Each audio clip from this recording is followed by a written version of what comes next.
KXOX LP, Louisville, Kentucky, and we're streaming at ArtXF. Into the party, Ola Tunji and the Drums of Passion, and part of the reason for that is we have a guest in the studio today, Baba Kenyattaa, a wonderful drummer that has just returned to Louisville from Delaware, and we're very excited as drum ensemble members to have him back with us, and going to have a little chat about the music. You were just saying something about getting to spend some time with Baba Tunde Ola Tunji before he passed in New York. Is that right? Yes, I used to go up to the studio for lessons, and it's been a while back.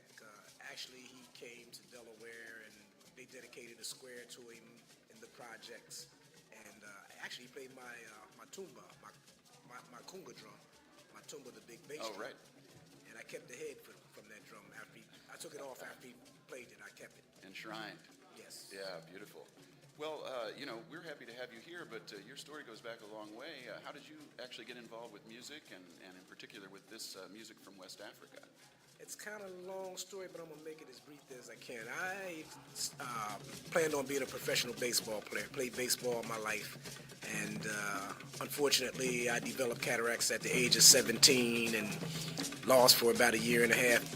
Walking down Market Street in Wilmington, Delaware, saw red Zimgard Kunga in the window, saved up my money back then, we talking about 70s, early 70, and I saved my money up, and $50 was a lot of money back then, and bought the drum and then started banging on my back porch, and then I had a neighbor that played saxophone. His name was Ronnie Smith, which I call Pop now. His son played guitar, and we used to get on my back porch, and you had the guitar going, and I'm boom, boom, boom, boom, making all those sounds, and Pop came out the house, and he said, hey, look, if you go down the hill, there's somebody teaching down there. In other words, he's saying, get the heck off of that porch making all that daggone noise. That's what he was really saying.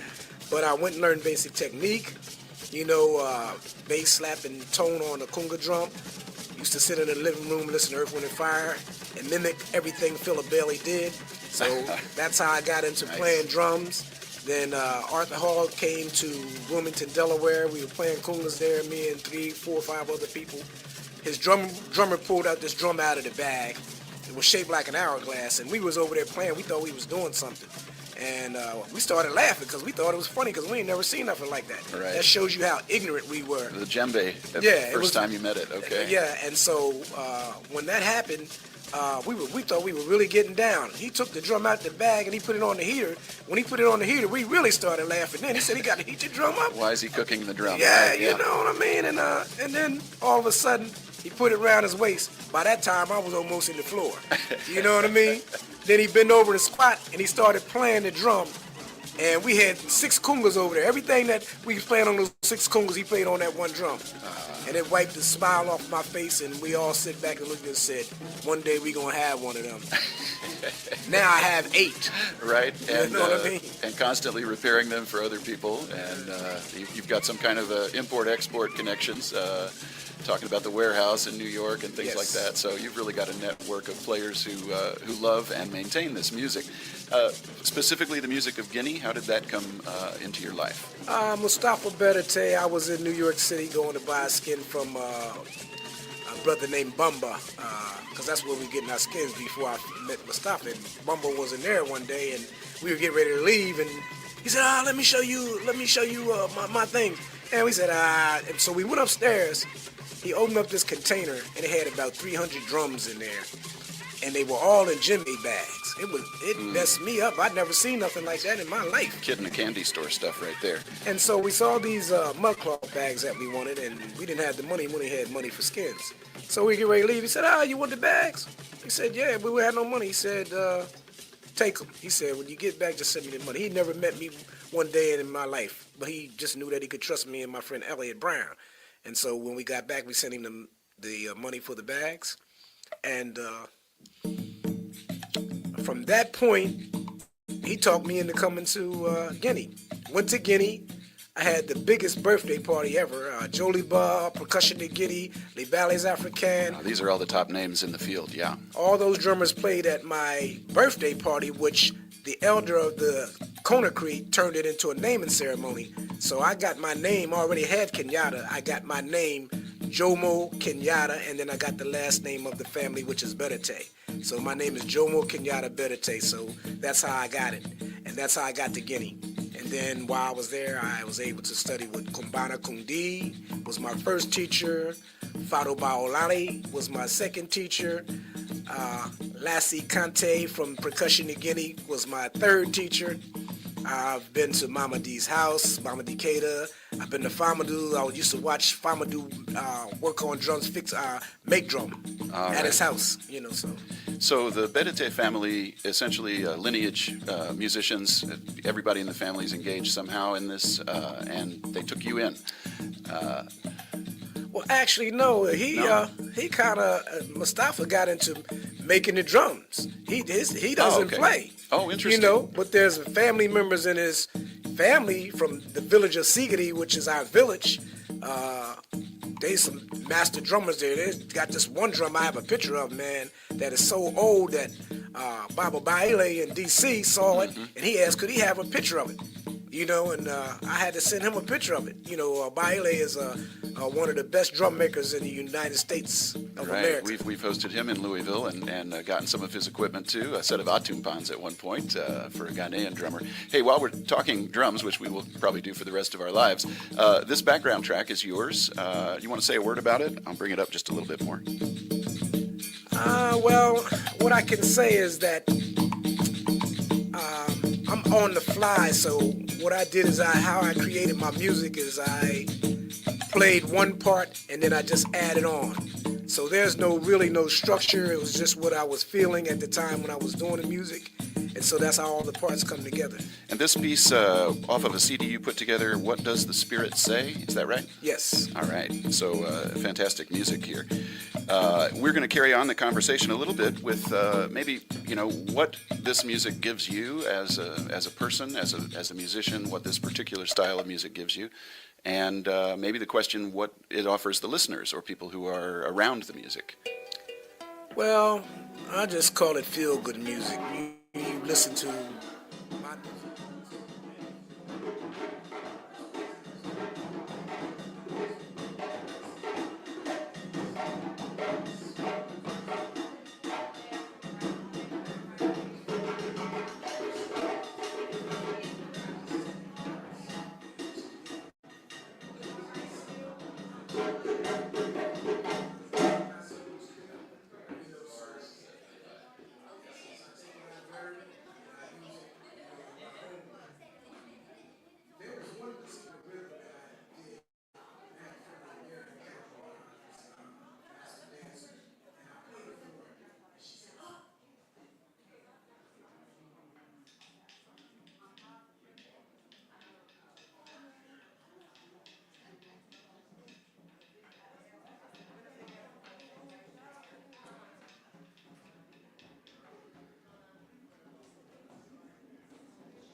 Good evening, everyone.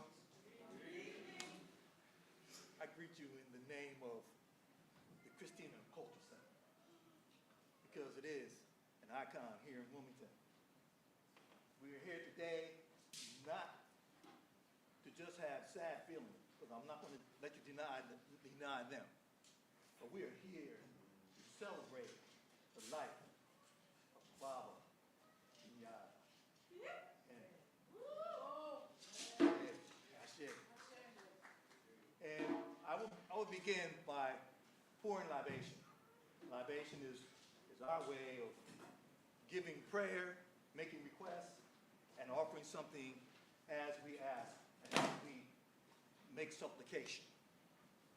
I will do it in the Yoruba language, and I will explain to you what I'm saying so that it's not a mystery, because it should not be.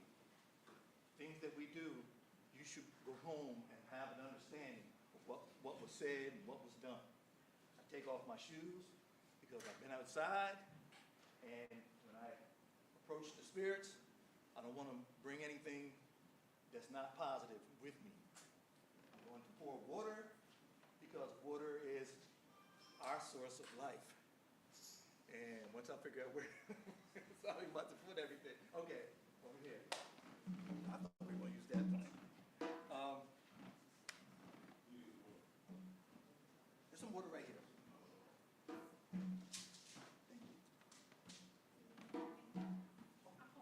Okay. I'm for it. My man of black, okay?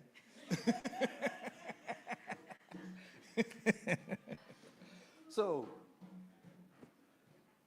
we pour libation to the ground. At home, we use water, we use any type of spirit, anything with alcohol, spirits. I will say mo juba, and then I will say different personalities. Mo in Yoruba means I. Juba means give respect. Mo juba, I give respect.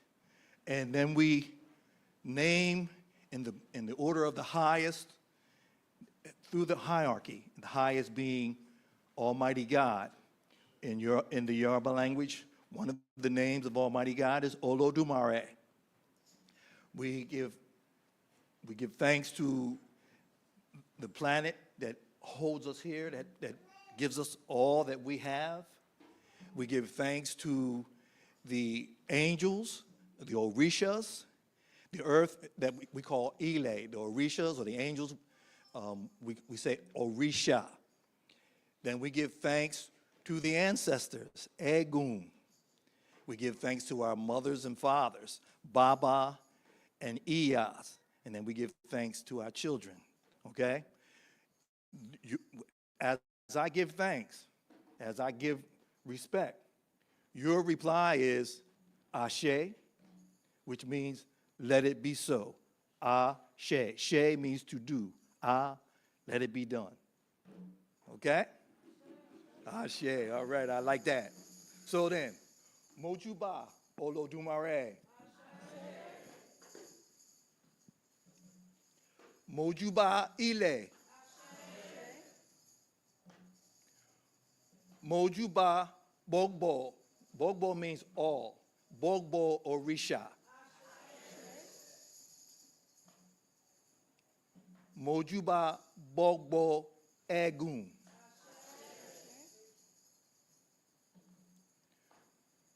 Mojuba Baba Mio. Mojuba Iya Mio. Mojuba Omode, children, Mio, our children. Mojuba Aye, life.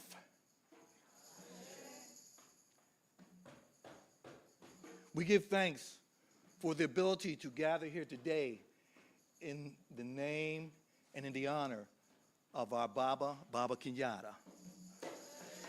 We give thanks for safe passage for all those who have traveled here from far away.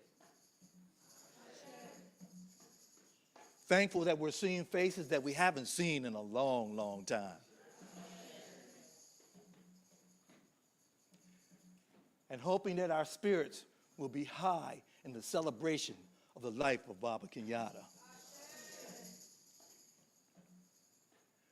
For if there was one word that could describe Baba Kenyattaa, each of us would have a different word. But my word is brave, fearless. Baba Kenyattaa, with all his limitations, was not afraid to do the things that he wanted to do.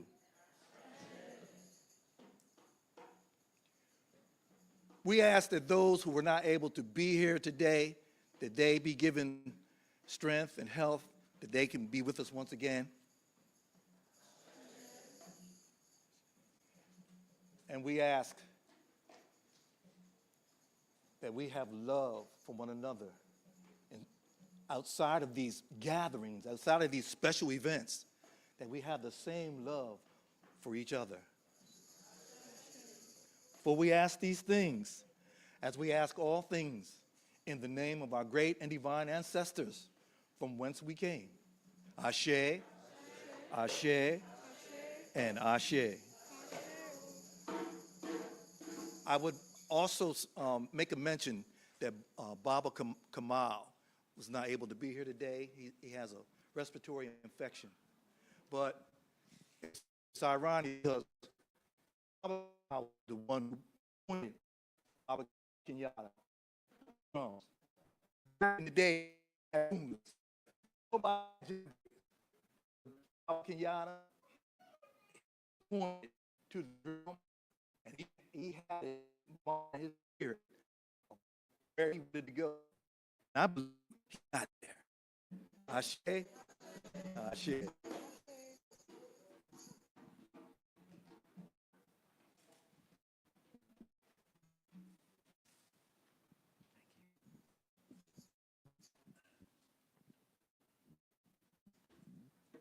So first I'd like to thank Baba Waju for his libation, his welcome. I want to also thank all the family and friends that have come out to this celebration of life.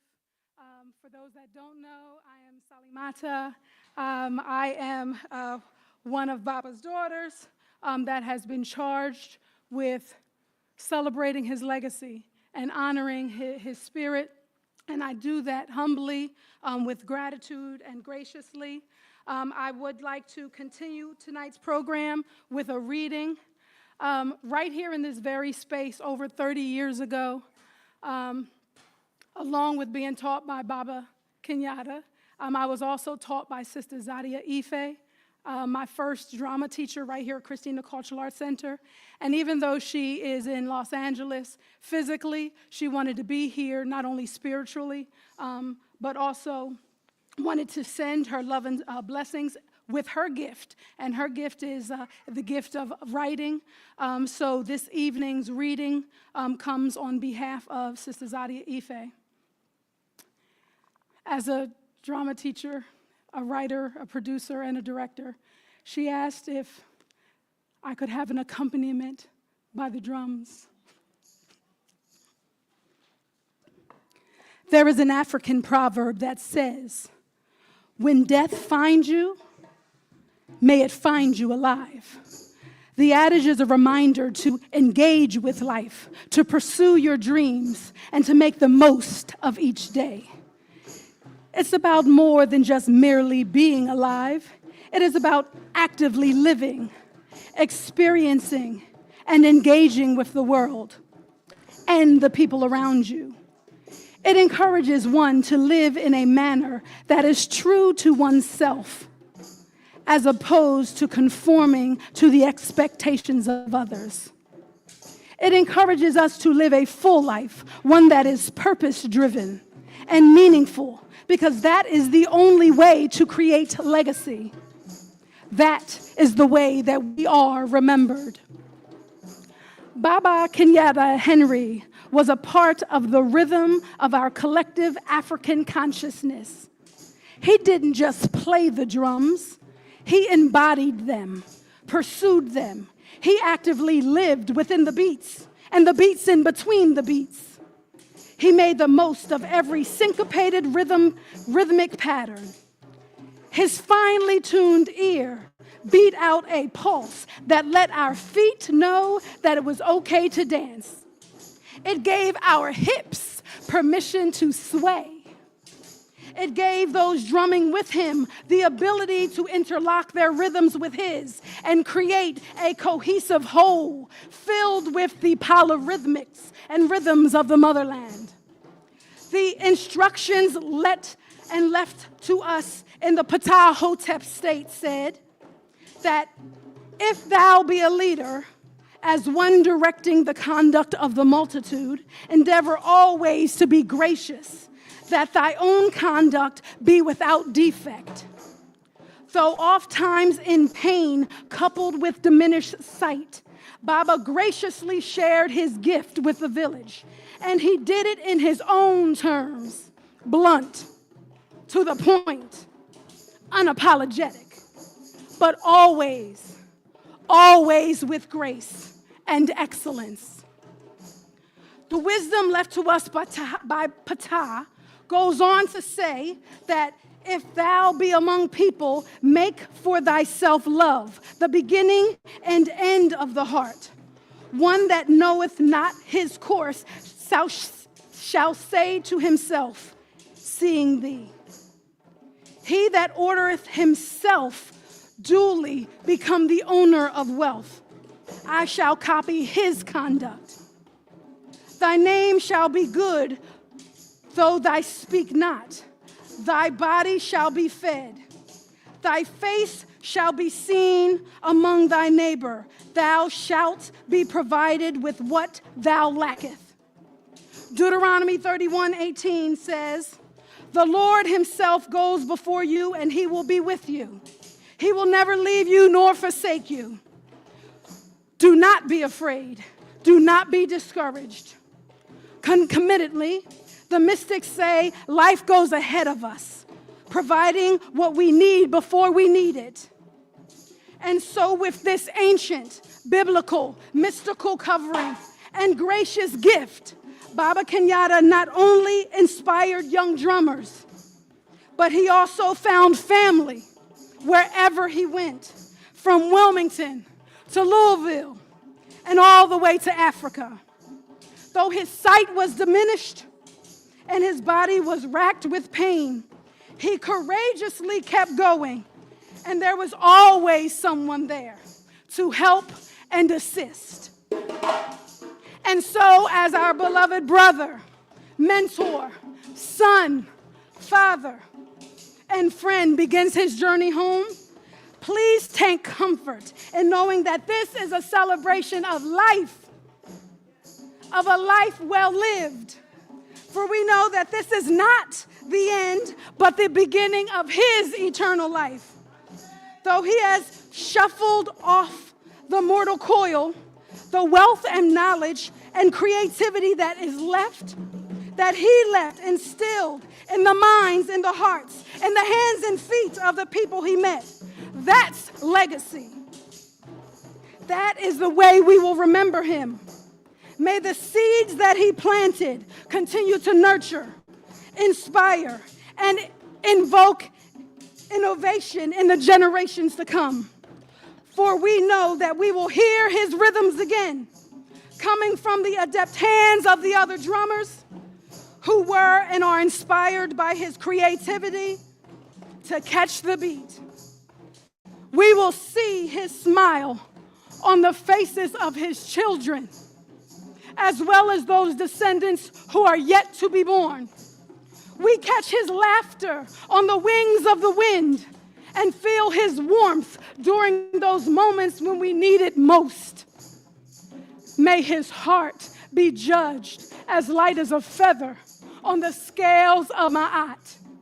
And may his journey to the ancestral realm be swift, soulful, and sweet. Some legacies are etched in awards, buildings, and monuments. For Baba, it is cemented in the rhythms that will continue to resonate in our souls. To be absent from the body is to be present with God, the ancestors, and all of creation. Ashe.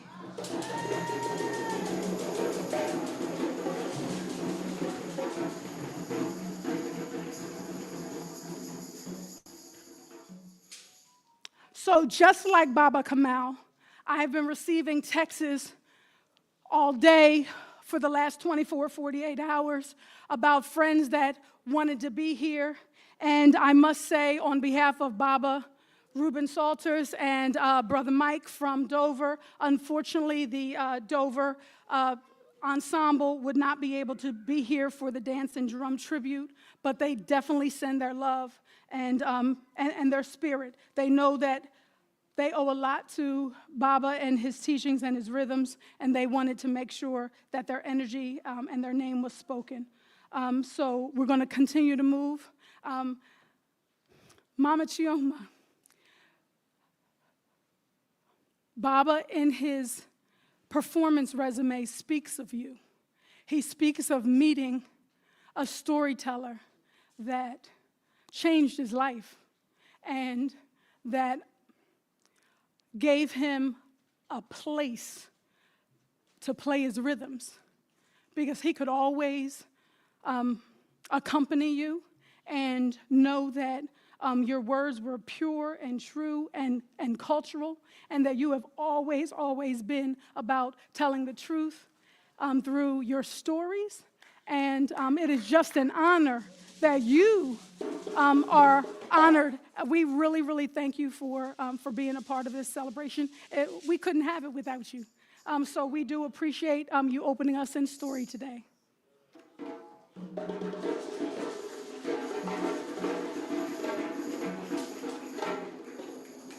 Mama, would you like me to bring a stand down there? I absolutely can.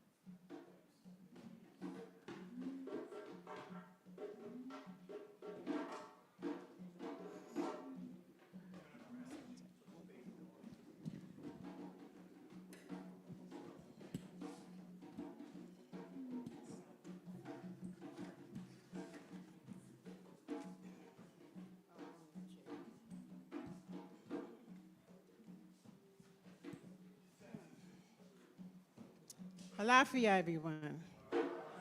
Yes, I was good until Sally Mata said what she said. So I'm going to try to get through this. And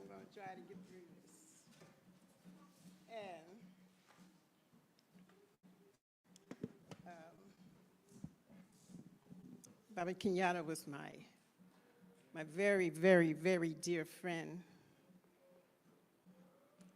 You know, before before I was a member of the group of the Griots Wild Moja, Baba Kenyattaa and I, we would travel all over. We would travel everywhere. All up and down, we didn't know where we was going. We'd get lost. He'd get mad, because you know when Baba get mad, he'd be like, whoa. Sometimes I want to just drive on the side of the road and say, get out. Pat, don't you know where you're going? Oh, we had some really good times. We had some great, great times. And so I really thought about this for a while. And I said, well, you know, I just can't get up there and say any old thing. You know, because sometimes when I be doing things, and Baba would be drumming, and, you know, that's when I could move my hips and lift my feet, and the rhythm would go through your body, and then right in the middle of everything, Baba would stop. And everybody would look at him, and then he'd look at the people and say, she ain't supposed to be doing that. So I wanted to do something that I hadn't did for a very, very, very long time, and I sort of adapted it. So I want you to bear with me. That's the reason for my stand today. All right. So this is fine. This is fine. You know, we developed this little thing, and whenever I would start my stories, I would sing this little song, and so I was, hear the words, feel the magic, wisdoms of the ancestors flowing through the air. I say a story, let it come, let it come. A story, let it come. I say a story, let the story come, let the story come, let it come, let it come, let it come, let it come, let the story come.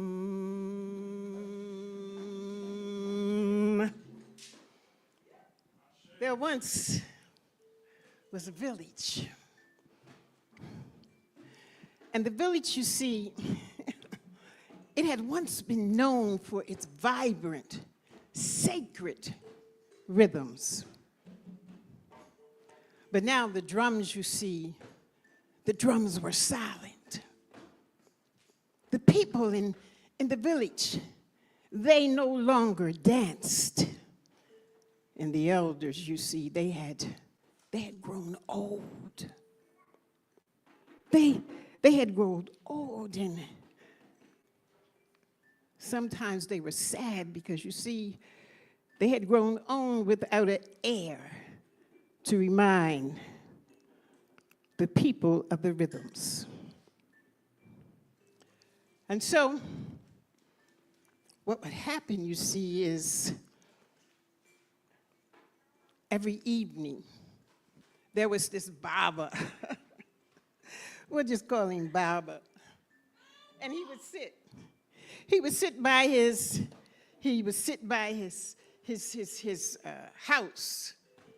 And every night, he would sit there and he would hum.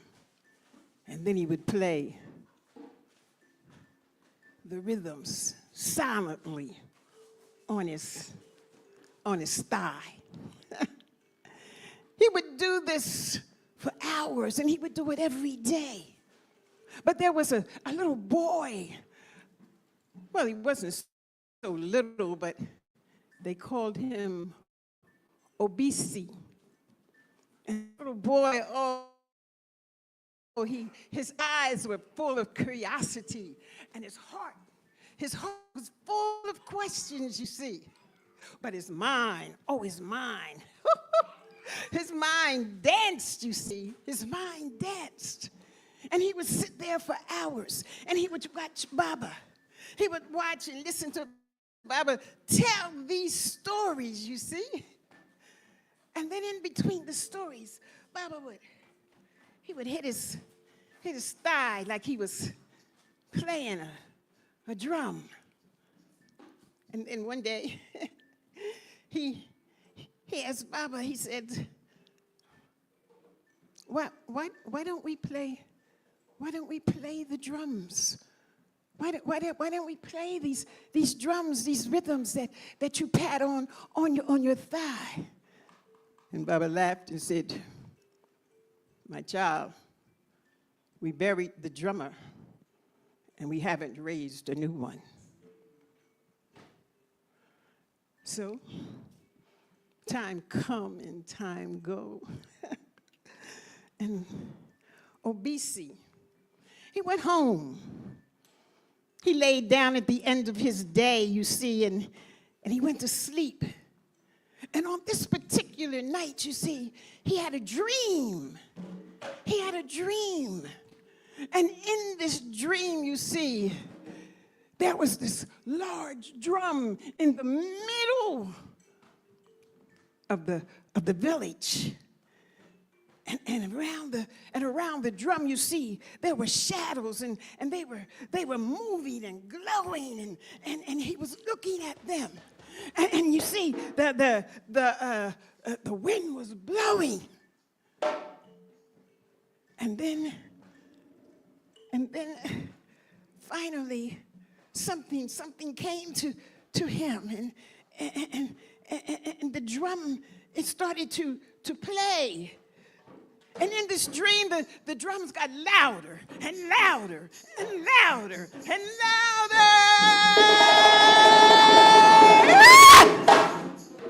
And so you see, he woke the next morning. And you see what happened was his hands, they were tingling. His hands were tingling. And his feet was moving.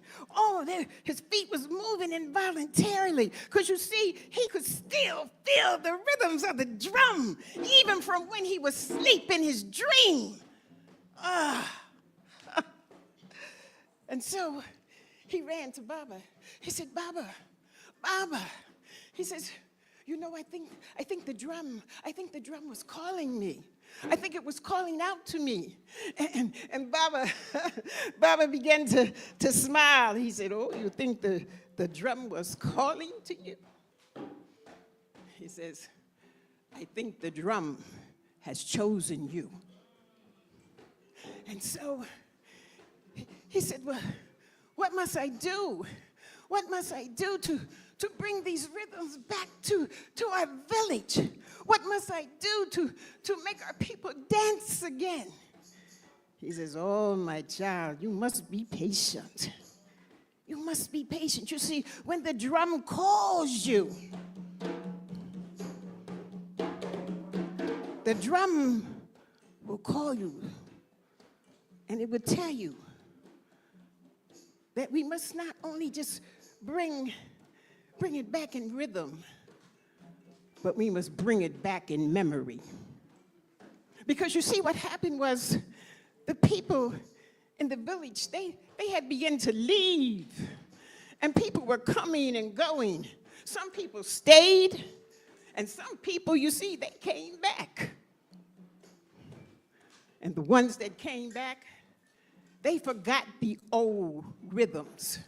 They forgot the old traditions, and they began to bring all of these things back that were strange to the people in the village.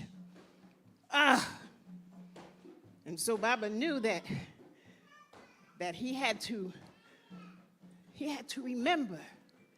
He had to remember. And so he began to tell OBC about the drums, and he began to tell him about the secret path. And OBC, he listened. And then right there, the next day, OBC, he went searching. He went searching for this place where this sacred drum was. And do you know that he found it?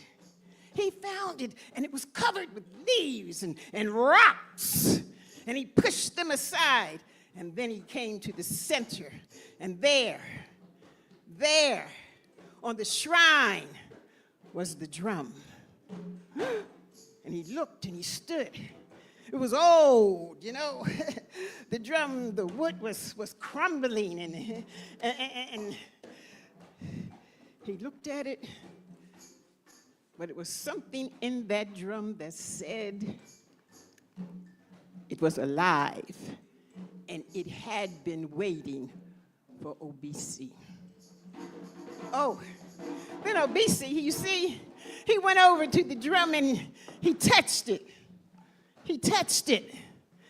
And then when he touched it, suddenly his whole arm, it began to shake. And there was a loud wind. The wind sounded like thunder.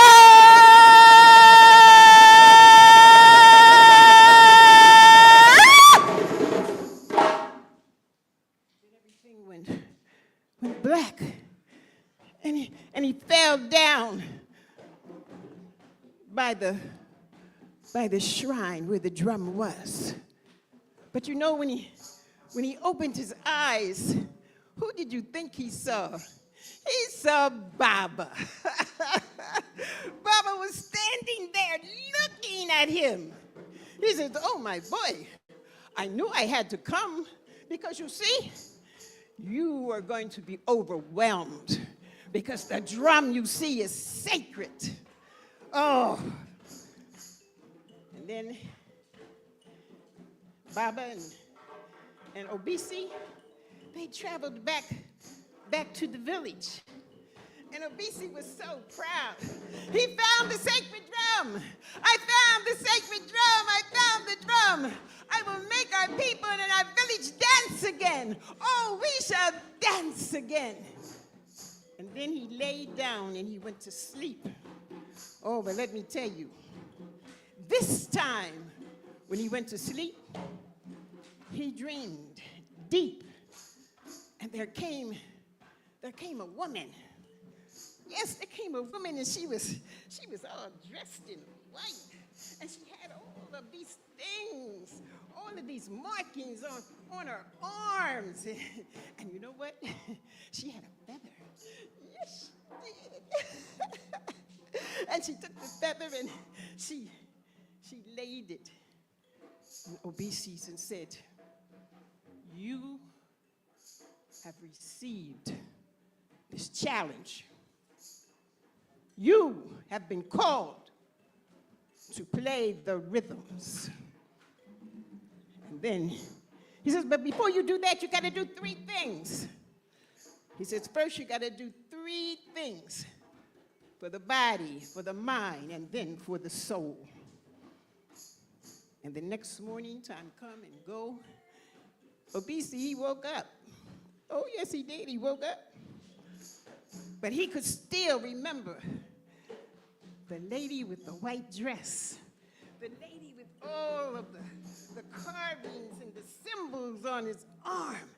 And do you know what? He still had the feather in his hand. Yes, he did. He had the feather. So, you know, Obisi, he went down to the river. He sat, and there was a cave.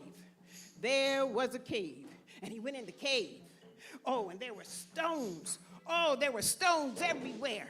There were stones, and on the stones, you see, there were names of drummers. All of the drummers that had once played the sacred drums. You see, there was Waju and Baba Kamal. There was Paco. Oh, there were so many people. Baba Paul. Oh, they even had Sister Tahira's name on one of the stones. But there was one stone, and it was glowing. It was glowing. And he reached down to pick it up, but it wouldn't come up. It wouldn't come up. And then he remembered. He remembered Baba. Baba said to him, you know, drumming has rhythm, and it's fun. But drumming is also resistance. Oh, and then he reached down in his soul, and he picked up the rock, and he picked it up, and the rock came up. And he had met the first challenge. The next day, he went and Baba met him. And he had a stick, you see. And in the stick, he drew all the patterns of the sacred drums. He drew all them in the sand, in the dirt. Oh, they were sacred patterns of music and rhythms. You see, there were one for stories. There were one for proverbs. There was a pattern, you see, for the laws. There were patterns for dances. There were patterns for rituals. There were so many patterns. And Baba said, I will teach Obisi. I will teach Obisi. I will teach you all of these. And you must remember, because the drum is unforgiving, you must not make mistakes. You must play it correctly. Oh, and Obisi. Oh, let me tell you, he practiced with Baba, and Baba taught him. Oh, he practiced day in and day out. He practiced and he played the drum. He played the sacred rhythm. He played them over and he played them over and he played them over and over and over and over and over and over and over again. He played the sacred rhythms until you see his hands were sore. And finally, Baba said, "My son, you have done well. You have learned the rhythms. You have met the second challenge." And then, finally, there was the third challenge. He had to go to the land of the ancestors. And when he went to the land of the ancestors, he went to each one. And he looked at the pattern, and he played it. He went to another one, and he played the pattern there. And he began to go to all of the ancestors where they were buried. And he played, and he played. And do you know what happened? As he played these rhythms, suddenly the butterflies came up.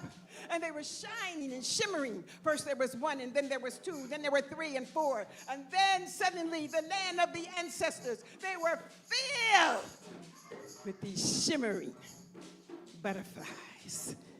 And he had met the third challenge. When Baba told him all of the challenge had been met, he grabbed the great drum and he dragged it into the village, you see. And when he dragged it into the village, all of the people, they stood there and they looked because they needed the drum. Oh, my people, my people. And then he began to beat the drum. He began to beat the drum. He began to play the rhythms. He began to play the rhythms. And the ancestors, they came. And the people came and they gathered. Oh, and the children gathered and they looked. And they watched him and watched him and watched him until he played and he played and he played and he played those rhythms. Oh, and suddenly, do you know what happened? Do you know what happened? Suddenly somebody began to sway. Oh, they began to sway back and forth. And some of the people lifted their feet. They lifted their feet to the drum. And then the elders, they raised their voices.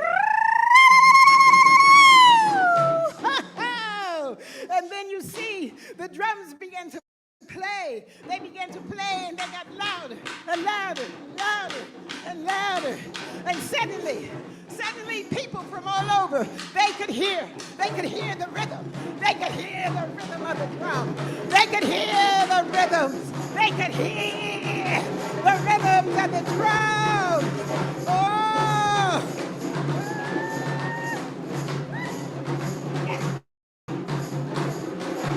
Ah! Oh! And the people, they danced. And they danced. And the elders, they rejoiced. They rejoiced.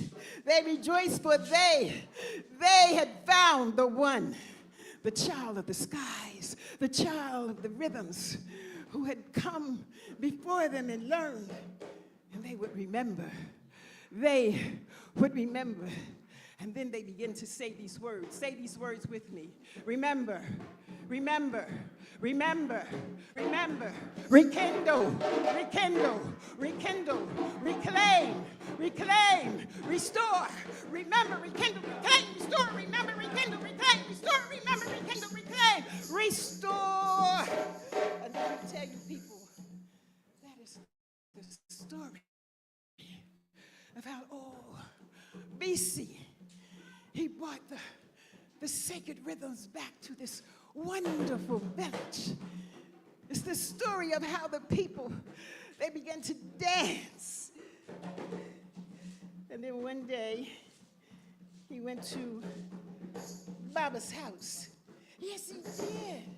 He went to Baba's house, and Baba was laid all on his pallet, and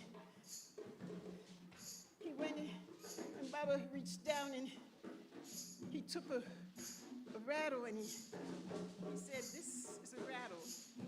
This is for you to beat the drums. To beat the drums. It was made of a turtle shell. Oh, that turtle. That turtle, let me tell you, he might be slow, but he gets it done. And that is how the rhythms came. The children came. They came from all over. The elders bought cola nuts, Baba. They bought cola nuts. They bought yams. Oh, the musicians came and they sat at his feet while he sat under the tree and taught the children. And finally, the great Baba said, "It is my time. I must join the ancestors. My purpose here is done." I thought they would let me be the one to bring back the drums. But you see, the gods, they gave it to new hands. And you must restore. And he began to play. People came from all around, from everywhere. They came and they gave him a new name. And he played, and he played, and he played, and he played, and he played, and he played. And they could hear the rhythm.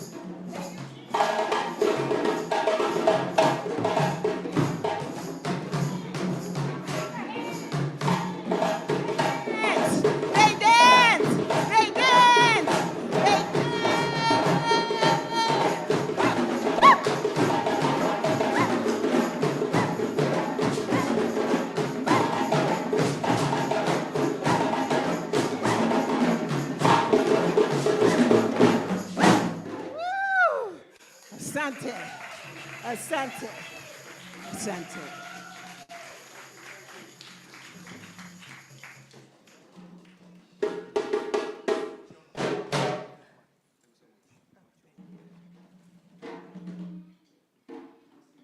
Now we'll have a drum tribute from all these wonderful students, friends, colleagues, brothers, and children. Watoto of Babas.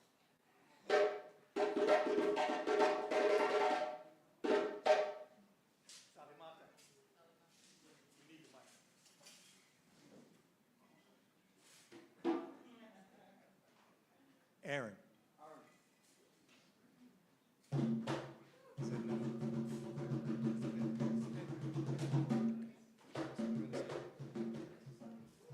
We're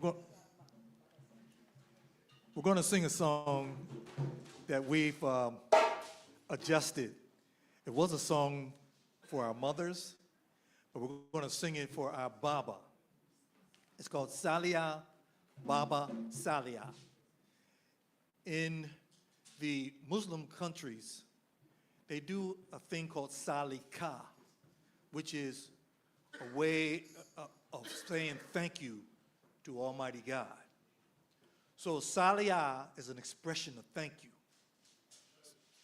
So we will sing Salia. It's call and response. It goes Salia, Baba Salia, Salia, Baba Salia. Paco will lead it. And at some point, he's going to put the mic in. He's going to go crazy. Are you ready to sing? It's very nice and simple. And then when you sing, you have to make melody and groove, like Salia, Mama Salia, Salia, Mama Salia. Try. Salia, Mama Salia, Salia. John. Salia, Mama Salia. Okay, so, but this time, we don't say Mama, but we have to say Baba. We're going to change, like Salia, Baba Salia, Salia, Baba Salia. Come on.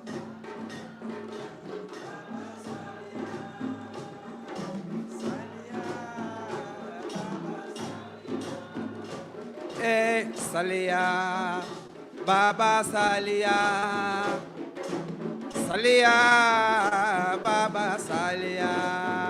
Come on.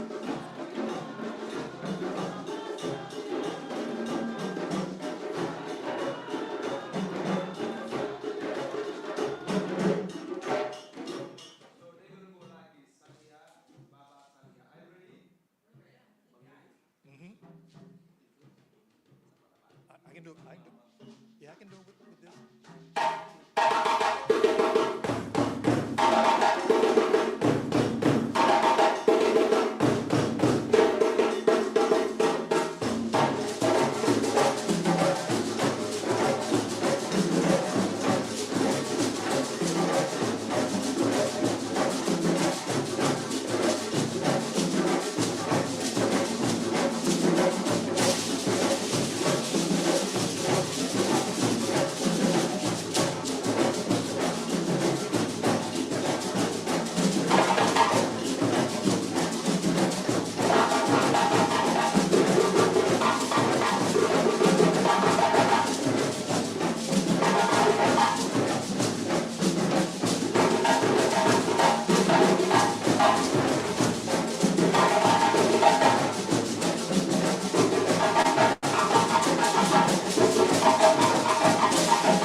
Thank you.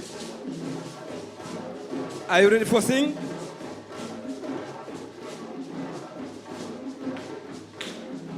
Salia Baba Salia, Salia, Baba Salia. Come on.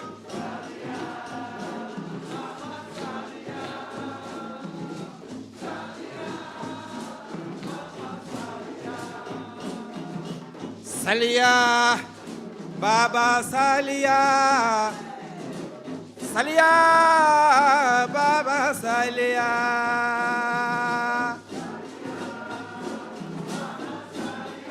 Hey, Baba.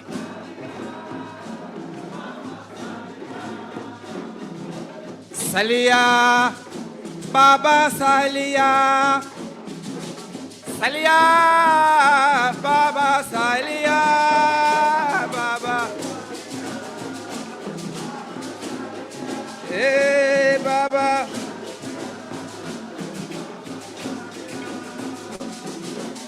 Salia, Salia, Baba Salia, oh. Salia, Baba Salia, Baba. Hey, Baba.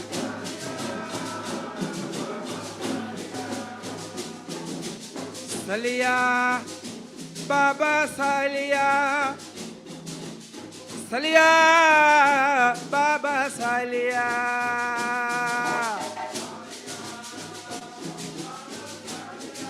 Baba, we love you, Baba. Eh, Salia, Salia, Baba Salia. Baba, we love you, Baba Salia. Baba, eh, Baba.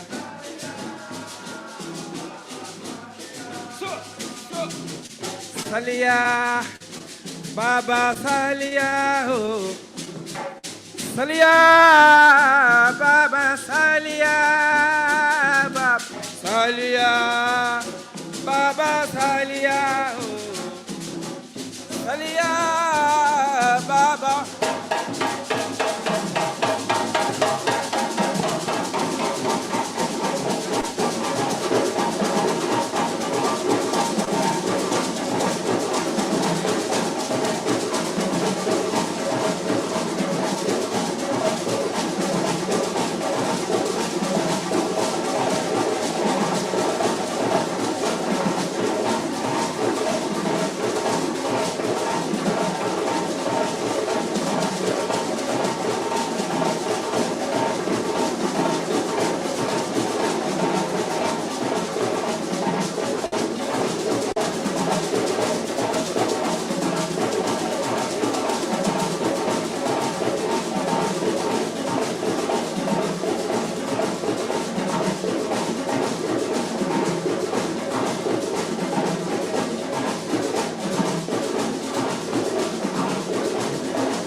While Sister Tabitha is taking the stand, Baba just went around the country adopting people. And I'm just really, really honored and blessed to be able to share Baba with so many amazing sisters. So, Yes. D, love you, sis. You know, we have sisters that are tapped in from Wilmington that are all over the country now. So, sending love of, you know, Mia's in Pittsburgh, Kamisha's in Florida. You know, Nafari is in California right now. But we're holding it down. We're holding it right down here in Wilmington. Yes. So just wanted to thank my sister Tabitha. Tabitha was one of the sisters that took some of the heat off me. So when Baba was mad and frustrated, I shared that with you, sis. So Yes. I appreciate you. She's been a part of the family. She's been here, Christina, Thank you. as long as we've been here, Christina. Thank you. As a child, as a student, Yes. as staff, and now as Yes. part of the admin. I just love how we bring it full circle. And Yes. I love how Christina has always been a home for us, and that you continue to reach out your arms and embrace Baba and his family. Yeah. So I thank you very much. As his daughter, I'm honored that you were able to read the obituary for us. So if possible, she'll read that, and then I'll attempt to read his professional resume. So I'll take that off of you, Brother Randy, this time. Awesome. Thank you so much. I'm honored, as Ms. Salimata said, to be here to read on behalf, to speak on behalf of Baba. And I was going to speak to the fact that whenever Baba could not get a hold of Salimata, he would call me up and say, Tabitha, Salimata's not answering the phone. And I need to know what's going on down there. And I'll be like, all right, Baba. So whenever he needed something or someone, I was definitely his go-to. He was the only one I could say before I read the obituary. As a teenager, I wasn't the most pleasant. Anybody couldn't say anything, but Baba wasn't afraid of me, and he told me that. And from then on, you know, he was Baba. And whatever he said went, and, you know, whatever he asked of me, he received. And so I'm honored today. Sad, but I'm just so grateful and filled with joy with the celebration and him being honored the way I know he would have wanted to be honored today. So bear with me as I read Baba's obituary. James Billy Henry was born in Wilmington, Delaware on January 20th, 1952, to his beloved mother, Jane Zapoya Hollins and James William Henry Sr. He was raised as the youngest of four and was an active child. He was an avid athlete that played basketball, football, and had an immense love for baseball. He was on a fast track to playing in the minor leagues when an exasperated condition of eczema spread to his eyes and affected his vision. But losing his sight did not count out this young man, small in stature but colossal in spirit. He persisted through to graduate from Wilmington High School in 1970. He was known to work sporadically at Joy Trimmings and the Delaware State Hospital at some point throughout the years. Always a music lover, his heightened sense of hearing led him down the instrumental path in which many of us have crossed. His introduction to the conga drum began as a student of Baba Kamal Parks. He also spent countless hours in sound production at the studio with his best friend, the late Keith Smith, and supported himself by gigging as a percussionist. It is so nostalgic to remember seeing him tow all those cases and bags to events and walking, may I say, all over Wilmington. That's not in here, but if you ever cross paths with Baba while he's journeying, he was walking with his instruments on his back across Wilmington. Baba's love for the drum continued to grow. He was instrumental in forming drum and dance groups wherever he resided, such as Griots Wa Umoja and Siwa in Wilmington, and Sabari Bengoma and Siwa in Louisville. Sewa. Thank you, Baba. He pushed himself to study with many great drummers, going as far to travel to Guinea multiple times to continue to learn.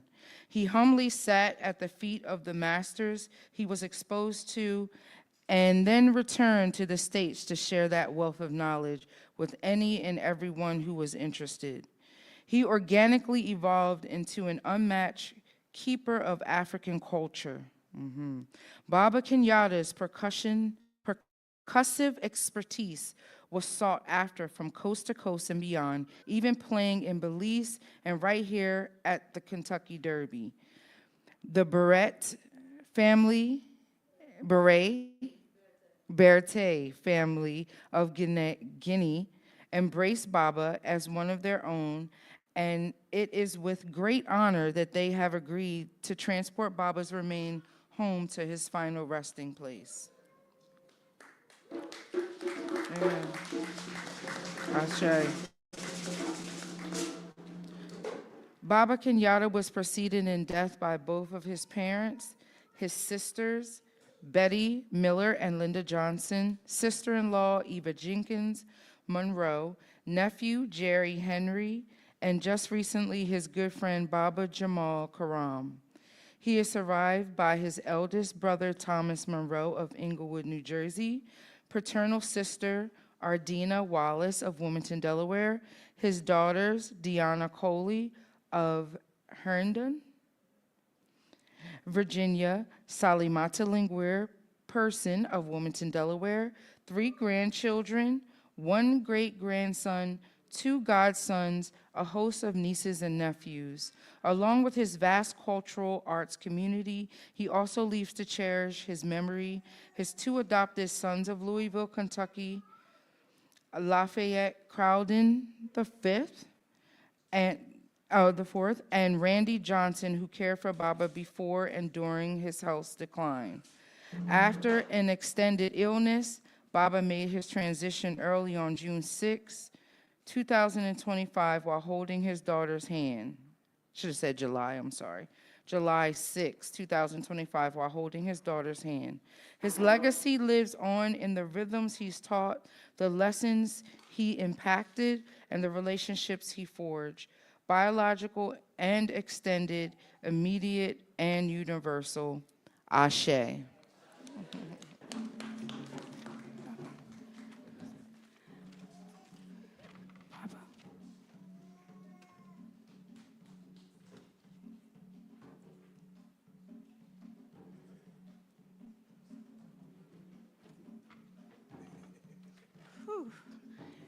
I had to make it bigger. Baba Kenyatta Henry. Baba was a renowned percussionist from Wilmington, Delaware. He began playing drums and other percussion instruments at the age of 23 when he began learning basic kunga technique from Albert Baba Kamal Parks. Intrigued by the sounds of Latin and African percussion, Baba Kenyatta would listen for hours to the percussion instruments of Earth, Wind, and Fire and other programs, and then mimic the sounds at home. As he gained proficiency, Baba Kenyatta began playing with various bands in his area for 15 to 20 years. Over the years, Baba Kenyatta has had the honor of being a sound technician for well-known African-American recording artists, including B.B. King, The Whispers, The OJs, The Temptations, The Four Tops, Regina Bell, Mickey Howard, and the X-Clan. That's why he took over the radio in my car. Okay. Baba Kenyatta studied the djembe for years with various teachers. Help me out, Brother Randy, including Faduba and Kumbai Konde. Kumbani, Kubana Konde. Awesome, thank you. During this time, he came into contact with a storyteller by the name of Patricia Mama Chioma Butler, who introduced him to storytelling and the drum. He soon thereafter became a member of the National Association of Black Storytellers. That's where a lot of folks been going to storytelling conferences with Baba for years. Awesome. Baba Kenyattaa has drummed behind various storytellers, including Baba Jamal, Karam, Kala Jojo, and Queen Nora. He traveled to Africa extensively throughout his lifetime, where he would immerse himself into the culture and visit lifelong friends. After moving to Louisville, I hung out there last week. Baba Kenyattaa became a beloved staple in the community, known for his wealth of knowledge and infectious spirit. Baba served as the master instructor for a plethora of performing workshops, including most recently through Arts Reach and Kentucky Performing Arts. Over the years, he was a staple master musician at annual cultural events such as World Fest and Kwanzaa. He regularly served as the master drummer, lead musician for dance classes, and held private drumming lessons often at his home. His unwavering commitment to preserving African culture is exemplified in the way he chose to live his life as a mentor, friend, and teaching artist.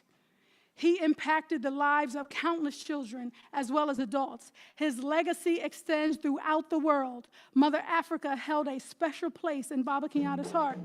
And to Mother Africa, her son shall return.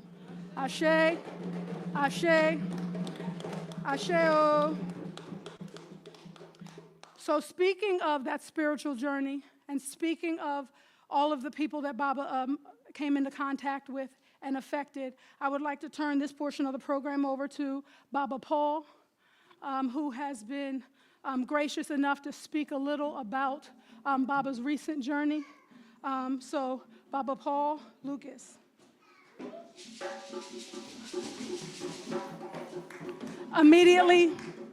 Immediately following that, we will allow remarks from the family and from members of the village. We will hold words of wisdom from the elders until after Mama Kim Oluwafunke Graham does her final story. But first to Baba Paul and then to the family.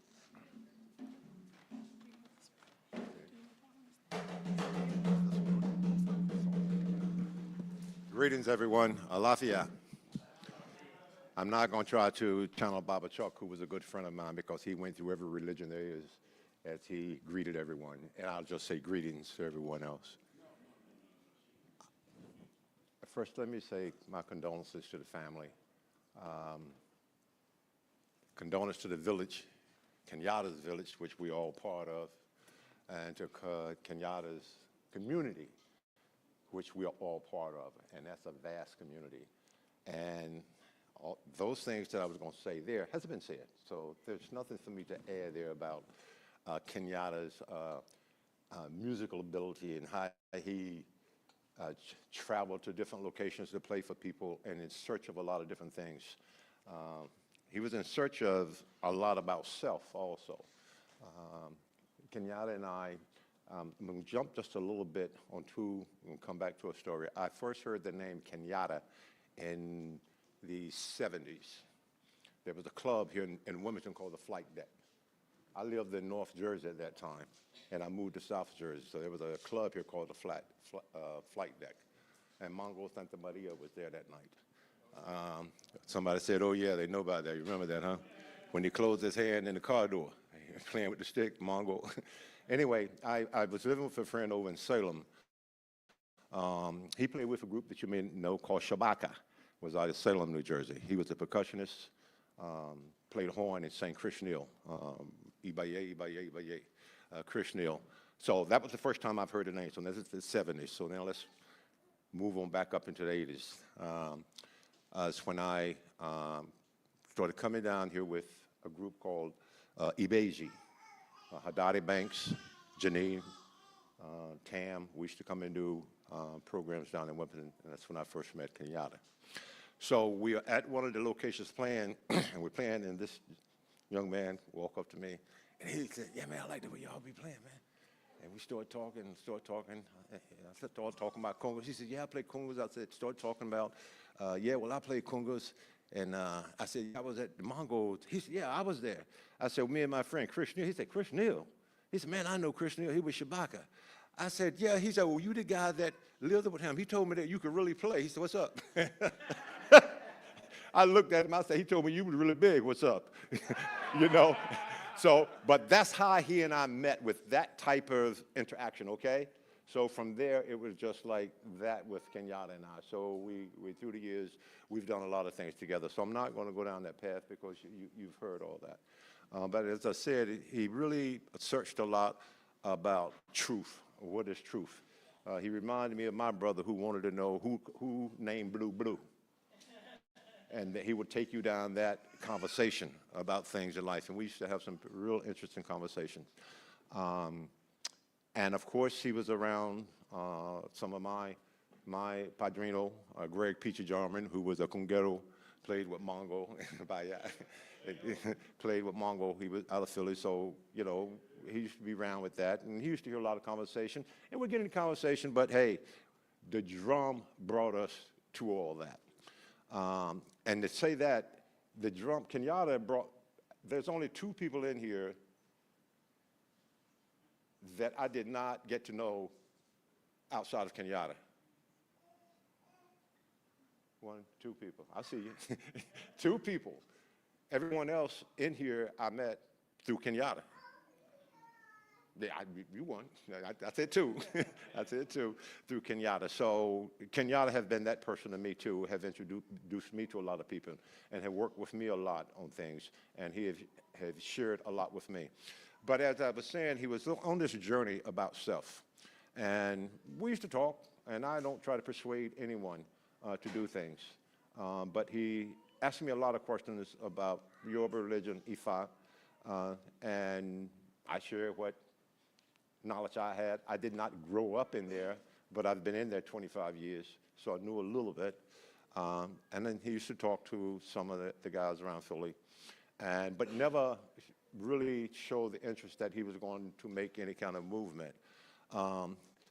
So he is very good friends with Atiba. You guys know Atiba out of another drummer. It's interesting where the drum take you and what the drum draw you to. That's really interesting.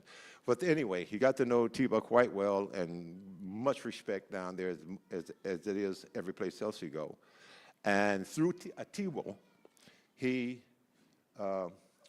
received the hand of Ifa. So he went through the beginning initiation en route to Ifa to study the forces of nature, to try to put together some things that sometimes we don't understand, and we need some assistance and giving us another perspective of helping us put that together. Now, Kenyattaa had been on that journey, as I understand, for about 1.5 years. He had been on that journey before he made the transition. And what's interesting, I know he had been around people here in Delaware, as in Ifa, around people in Philly and Ifa, but he had made these moves probably 6 months before he shared with me. Was talking with him, and we was talking about playing bata, and he was telling me how he was at Atiba's house, and Atiba really, he said, by the way, I better tell you, man, I got my legs. I said, oh, okay. So then he went on to share with me, but it was not surprising to me because Kenyattaa always questioned everything. You didn't just tell him something and go with it. You know, he questioned everything. So when he got out of the hospital on that, I think around that Tuesday, and talked with him that Thursday, and would talk with him that Tuesday, man, I'm home. Guess where I am? My own bathroom. The whole bit, you know. But I'm going to North Carolina. I'm sad, man, I got to get there. I got to get there for Barbara's memorial. So that was the kind of last conversation he and I had. But this is a celebration, and I came in for the celebration of Kenyattaa. And it was just pointed out to me the last time we were together, was at Atiba's funeral. I don't know how many was there, but I mean, that was quite a funeral. We rocked that one. We rocked. The people said we'd never seen nothing like this before. We rocked that house with that one. So that was the last time I had seen some folks. However, but that's what I wanted to share with Kenyattaa, his spiritual journey. He did make the initial steps, and those who have been there know that he did do the 3 days. So he did the hands of Ifa. And within that time, he learned some things about himself. He learned some things about learning. Because I think one of the most important things we can learn is how to learn, you know, and not put up roadblocks. And he was on that journey. And from what I gather and had been shared with, there were some things that worked for him. And so until the next time, Ibaye, Ibaye, Ibaye. That's my brother in Kenyatta.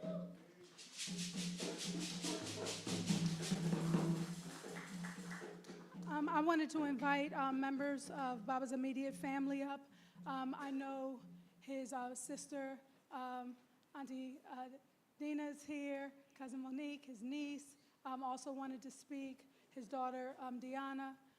If you all would like to either come up on the stage or you can come.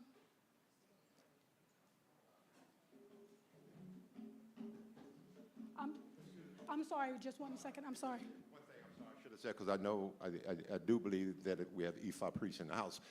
Everything needed to be done for him has been done. His house took care of it. So this is a celebration. This isn't about that. That whatever needed to be done for him is taken care of. Okay? But however you want to celebrate from him, go for it. Because, you know, what Kenyattaa say, let's play, man, let's play. Absolutely. And I saw you peeking, Brother Randy. I definitely would like you to speak from his Kentucky family as well.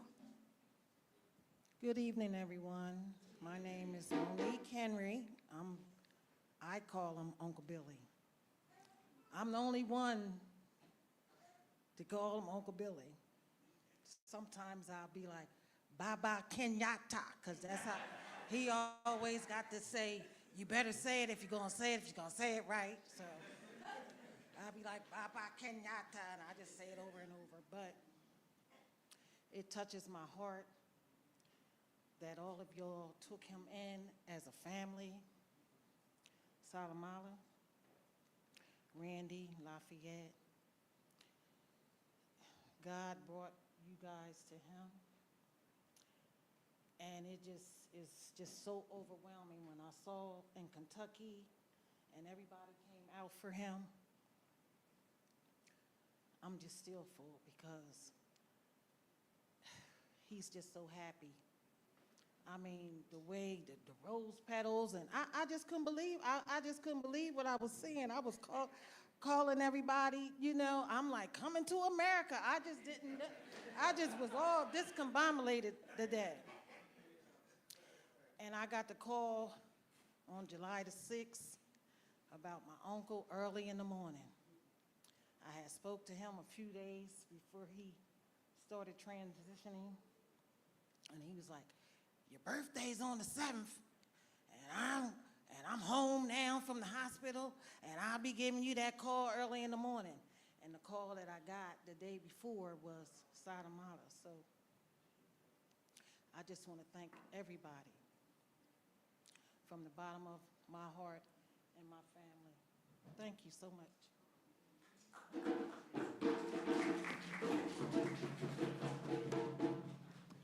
I just want to piggyback off of my niece, thanking each and every one of you for the love that you shared to my brother Billy. And as she stated, watching it from Louisville, Kentucky, it was something to see. It was very interesting. It was educational. We all were truly, truly grateful. And I heard a few things that they were saying about him, you know, that they was talking about him, and they said that he was mean. Somebody said he was mean. And I was like, well, he was direct, you know, but I know I like to say direct in what he meant and what he said. So we are grateful to each and every one of you again. We thank you for taking him in on this community. We thank you for this cultural experience. We just thank you for everything that you have done and you have yet to do in his memory.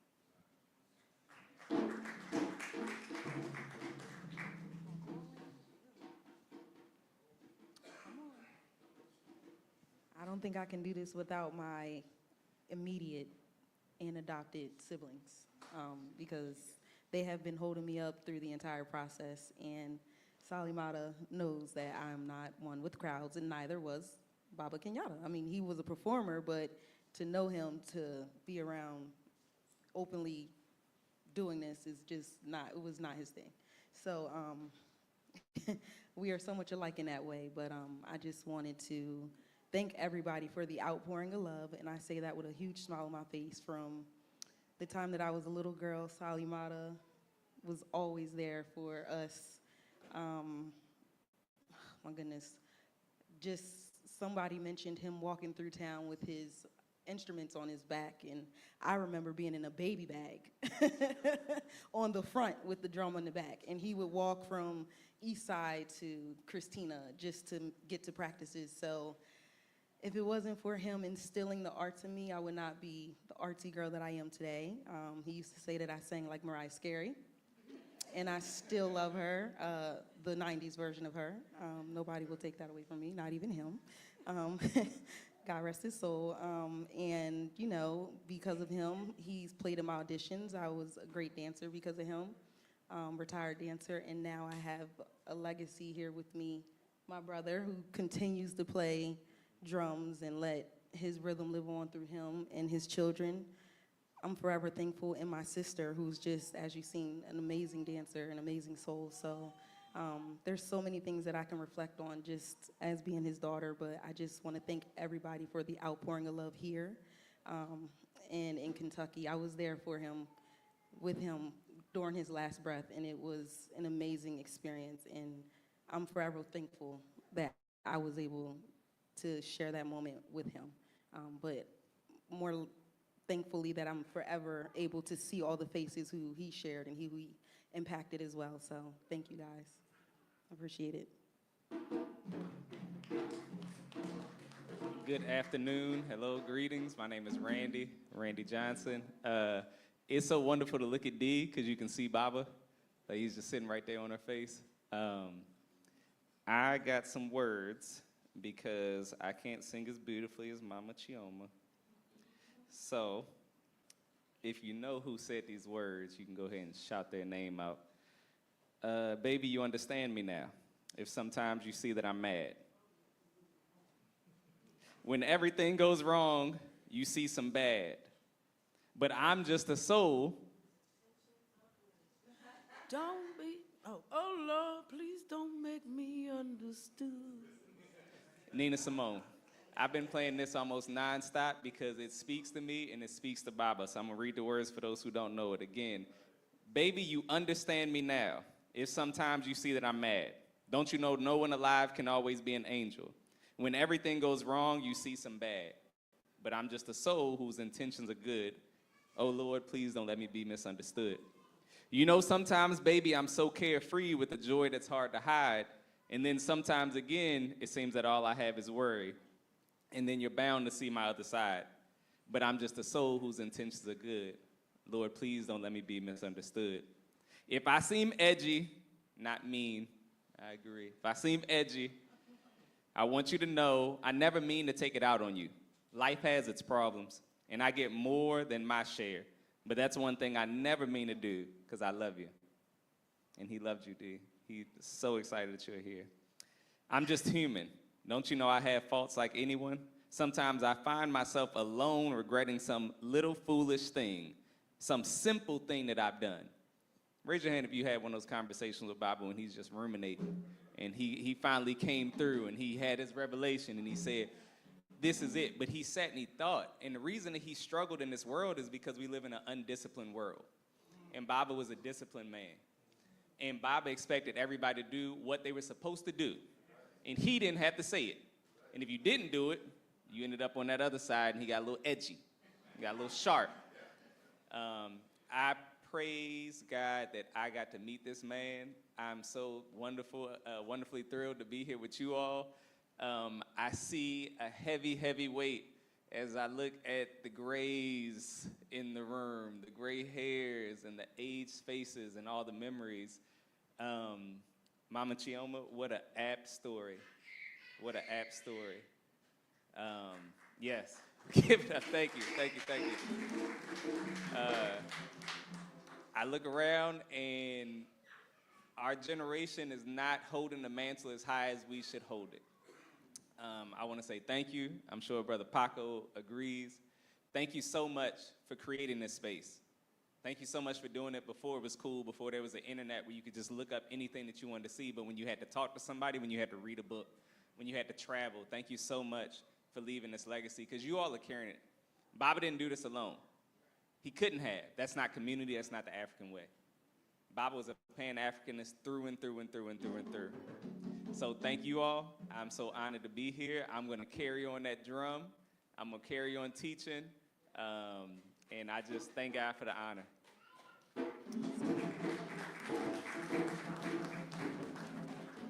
I appreciate Brother Randy being as humble as he is.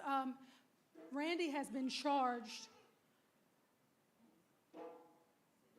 with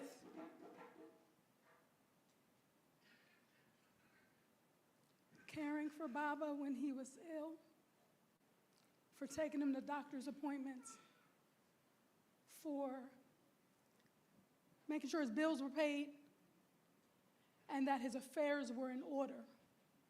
So I'm so very grateful because you've been holding, and Brother Lafayette has also been holding Baba down for years in Kentucky.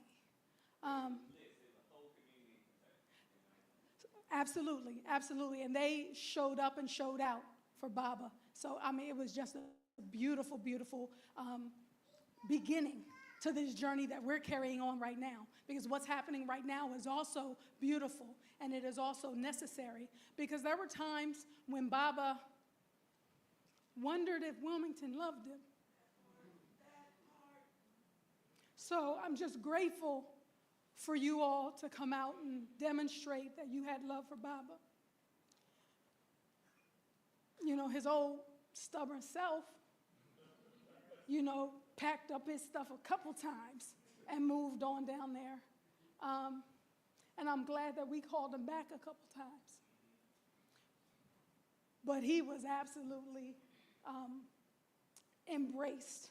And the drum community was just, and dance community was just so large that I truly believe that he was happy and charged you with taking care of him and getting him here to us so that we can say our farewells. So I'm grateful. And I know that you're also responsible for all of his business and making sure that, you know, he leaves this realm properly. And I know that Randy will also be a part of the celebration that's being planned. The date is not set yet, but it is probably going to be around holiday time in December this year, where all those master drummers will be coming back to Guinea to send Baba off. So we're just really grateful. If anybody's got a passport, has a little holiday time, gonna save up your pennies. You know, I know the family there, because I've been speaking to the Beretes, you know, Baba's adopted brothers and family, nieces, daughters, you know, everybody is calling. They said, come home, you know, so they are hoping to see as many of our faces in December. So we'll keep anybody posted that's interested. The only thing that I want to say, because I appreciate your patience, is the last time that I got an opportunity to see Baba was the last Sunday, I guess June 29th or something, where Brother Randy called me and said, he called me on a Friday night and said, get to Kentucky. Your dad needs you. So Saturday morning, P put me in the car and we drove 11 hours to Kentucky and had the opportunity to spend Baba's last Sunday with him. And it was amazing because you could tell that he was in between. But the innate teacher in him was so agitated that he wanted to play. So Sister Dixie, one of the sisters out in Kentucky, she and I got Baba a bedpan. We turned it over, we sat him up, and he played the rhythm from his bed, not even being completely coherent. But he made us play. So we're sitting on the side of the bed. We just met each other. We're sitting on the side of the bed and we're playing. And without being really there, his spirit was there. Come on, man. Come on. Play the rhythm right. Wait. Too slow. Well, stop what you're doing.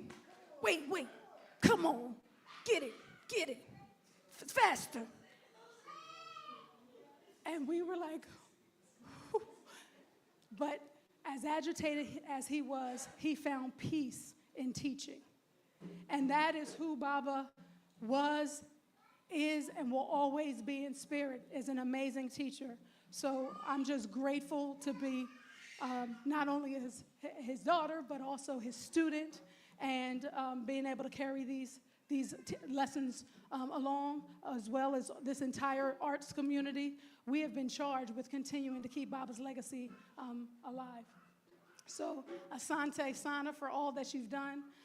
We would like to open if there were any comments. I think in lieu of time, we also want to give the elders the opportunity at this point so that we can, so that we can close out. And Mama Kim, we will give you your chance to conclude our celebration here with your story. Is that still possible? Awesome. All right. Latif. So I am going to have to be the stickler and say, because we want to make sure we get downstairs, we are going to keep remarks to them. All right. So I'm going to squeeze them when 2 minutes is up. How long has it been since we known each other? 20 years? Plus. Okay. I don't even know how all of us met. I'm family with a lot of people up here. A lot. We had a group. You remember that? And I was down here so much I was getting ready to move down here. That's how much I was down here. I didn't know Baba was sick. When I found out, it was last month. I came right down here. Here I am again. I need to say this. For all those who are, this let me know that I'm out of touch. And if you are out of touch with a loved one, a friend, a family member, you better get it right. Because there ain't nothing promised. I've seen people here I haven't seen in a very long time. I've been trying to get in touch with Sali Mata for years. And this is how we got in touch. So if you out of touch with somebody, better get it right. Ashe.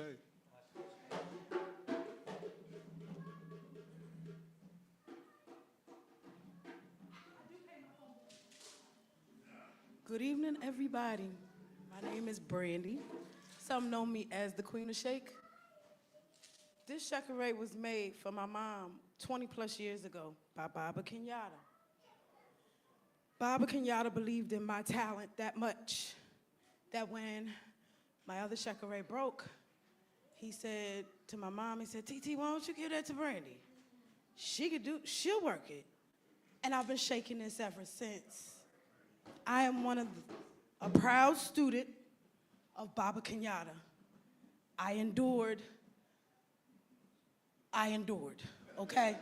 To be a student in Baba Kenyatta's class, you had to have some tough skin.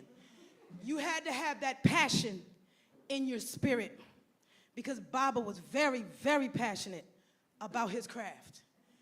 And he's the last one that encouraged me in my percussion. I'm thankful that I got a chance to talk to him in June and May, matter of fact. I got to tell him that I started playing with a wedding band, and we talked for 3 hours, and you were one of the comments, and he spoke very highly of you in our conversations, and I'm thankful I get to meet you in person. I hope we can jam down. I'd love to come to Kentucky, but Baba Kenyattaa and my father grew up together in Dunleaf. Baba Kenyattaa was more than just a master teacher. He was also like an uncle. There's plenty of times when we would do drum class in this room right here and wait to the very end and pack everything up and put it in my dad's van and ride and take Baba home. Or before we got here, ride and go pick Baba up and bring him into class. I'm just thankful I got to tell Baba everything that I felt in my heart. Like I said, one of our last conversations, we talked for 3 hours, and we went from what was the end of the year celebration at Christiana, the drum classes. I mean, we went all the way back to present. And to know that he's proud of me for continuing to do what I do, even though at times I feel just like he did, like nobody cares. I'm just gonna be honest. That's something me and Baba talked about a lot. We've got to do better in our community as far as uplifting people as opposed to being crabs in a barrel. I'm just gonna say it. Because I'm one of the baddest Shekere players around. Y'all better recognize who I am. Because when I do hit, don't come in. Y'all know who I am. Y'all know where I'm from. And it's because of Baba Kenyatta, Iya Akwele, and Kwame Ashungi why I shake the heavens out of these Shekeres, okay? So Baba, I say so long for now. And every time I shake, you will be in my rhythm. And every time I go somewhere, you will be in my heart. Ashe, ashe, ashe.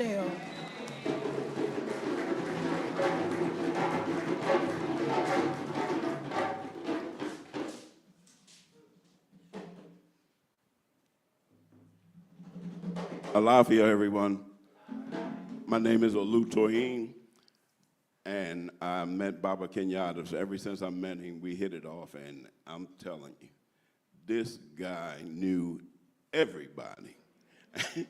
I'm talking, man, when I say everybody, he knew everybody. And I'm sitting here thinking, I'm sitting here laughing to myself, because I remember one time we was practicing, and he just stopped. He said, no, no. No, you're not into this. We're not playing today. But I just wanted to, everybody said plenty of stuff about Baba Kenyatta. I wanted to share with y'all the last conversation that we had, because man, this dude was so excited about, everybody's familiar with Ibrahim Touré. Is everybody familiar with what's going on in Africa? Please listen to me. If you don't know what's going, because you're not going to see it on CNN, CBS, NBC, none of that. If you don't know what's going on in Africa, I encourage you to pay close attention to what's going on in Africa, because what's going on in Africa right now is about to affect the whole world. And me and Baba Kenyatta, he got on the phone, he said, look, I got to tell you about, and then when he started, I said, I already know about him.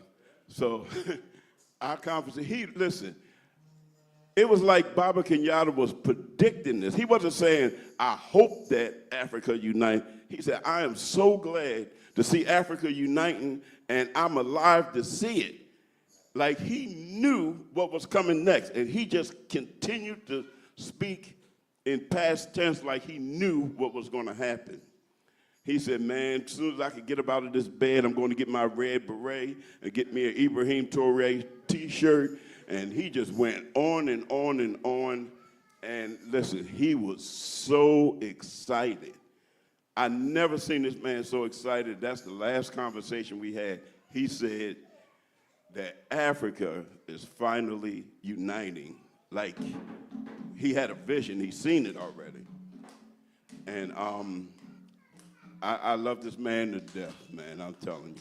What I'm going to miss most is him and my wife's arguments about who's the tallest. That was some of the funniest conversations you ever wanted to hear. But Dr. Ben, Dr. Clark, Ibaye, your dream comes to fruition. All right. The elder has spoken. Peace and love, everyone. Everybody calls me Mama Lena. Baba Kenyatta often stayed at my house when he was in town. And I am so proud of that because I have two sons, and we talked about him a lot. And my son was just saying the other morning about talking about how Baba would tell him off about certain things, you know. And so I am so thankful, because one of the things that I am very interested in is getting rites of passage to be a family unit organization for everybody. Every family should have a rites of passage program for the family. Start your own rites of passage program. Baba was a part of our family, and I am so proud that he stayed there and was there for my sons, and my sons were able to talk to him and get to know him, and that he lived at my home whenever he wanted to. And he's always going to be there, okay? Your elders don't die unless you let them. Baba is not dead. He lives in this room right now. He lives in this room as an elder, even though I'm his elder. You know, he lived in this room as an elder, and he will not die. He is not dead. He is with me right now, and in my home right now, and any time he wants to be. And we should never let him die. As long as you live, he should live. Thank you.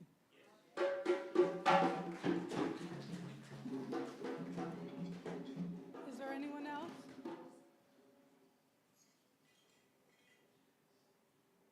All right, while I'm passing this to Baba, I also want to say that the last two speakers, you're right, Mama Lena, that Baba stayed. Baba stayed with Auntie. Baba stayed with Baba Rock. You know, so I just want to just thank both of you for opening your home and giving him a space to be whenever he came, because I know when he came back, he would make these little bitty calls or little bit of stops and try to stop in and see individuals. He couldn't see us all, you know, so he'd come in like, I don't want to say a thief in the night, but then he'd be out. And I'll be like, okay, who'd he stay with? Who'd he see? You know, so I'm just really, really grateful. So speaking as the elder, Baba said to make sure that as his elder, that this came back to you.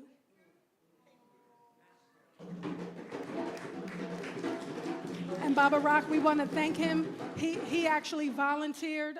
He is the chef behind our fellowship food downstairs. So I'm grateful for you for just sharing that gift of love that you have and being able to allow us to participate in that very soon. Baba Waju. Y'all had a good time? Good, good. The spirit is strong today. These drums that I have here, they came from Baba Kenyatta. But I just want to make a couple points. One, a funny point, this cat loves beans. And so do I. So whenever he come over my house, he said, "What, you got some bean soup, man? Where's the bean soup?" The other thing about him was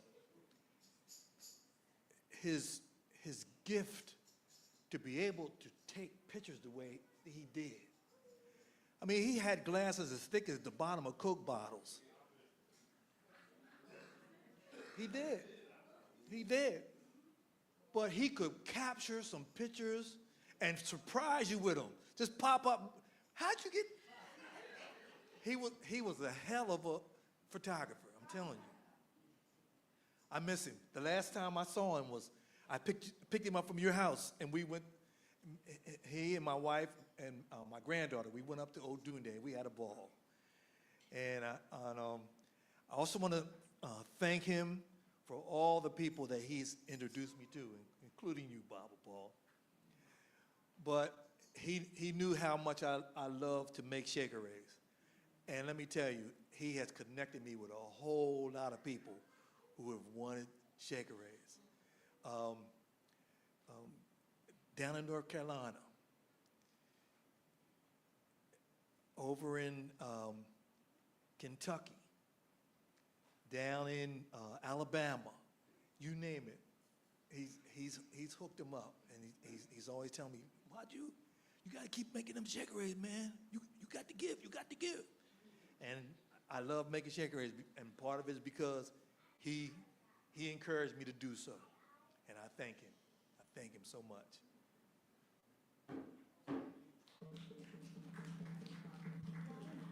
I done opened the floodgate.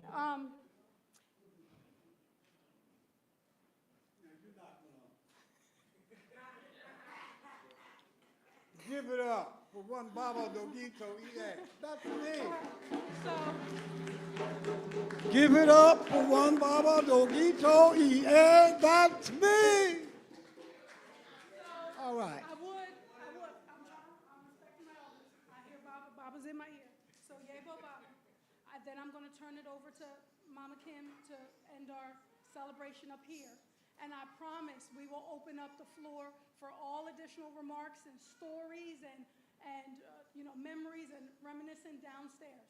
All right? All Mom, right, I saw all your right, hand. Are you all okay right. with that? All right, Asante. All right. Love you. I mean, that's the way it is. You know what I mean? It's always been like this. I love you all. Thank you. Motupe, what am I trying to say here? Help me. Asante, Sante. Yoruba. Motupe? Okay, thank you. I want to thank each and every one of you, but especially Brother Randy. Now, he just got up. Where did he disappear to? Would you please stand up, please? Everyone, give this man on the ground. Stand up. Come on, applaud this man. This man here, I mean, it doesn't come no better. Right here. Right here. And once we get downstairs, I'm going to be taking up a donation so that I can visit this young man in Kentucky. I will be taking up a donation. I got to get to Kentucky to spend time with this man, okay? It's God's will. Brother Kenyattaa, love you. We'll always remember you. We'll keep you in my heart. If it wasn't for Brother Kenyattaa, I would still be strung out there on drugs. I was spiritually dead. He begged me and talked to me year after year after year to come back to the drums. I was used to playing conga drums. He said, don't worry about it. I was big-headed, thought I'd do it all. He said, I'm going to teach you some traditional drumming. He gave me these drums. Djembes, kinkini, sangbang. He said, no, I'm giving them to you, and I'm going to teach you. And I'll be drumming, and he said, wow, man, you really sound good. You really sound good, brother. I mean, you sound good. But the rhythm you're playing is all wrong. I said, well, that means I can come down from up here and start learning. So I started learning, and believe it or not, the first rhythm that he was teaching me was Fanga Alapio. And I don't know why we have such a hard time playing Fanga Alapio, but we need to play it right now, brothers. And welcome this man here. Okay, let's make him welcome. Let's show him that we know Fanga, because Kenyattaa, that's what Kenyattaa taught us.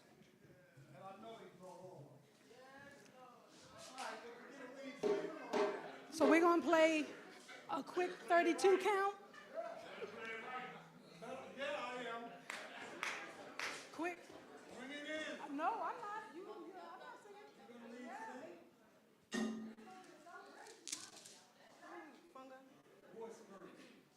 Fanga lafia, ashe, ashe.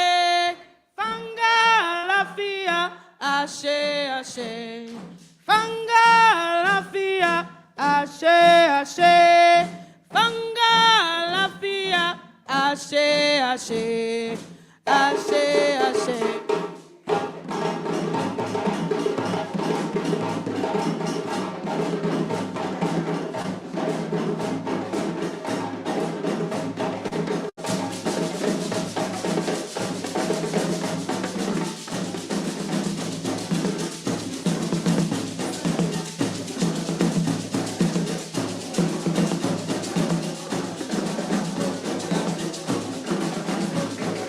Fanga alafia, ashe, ashe.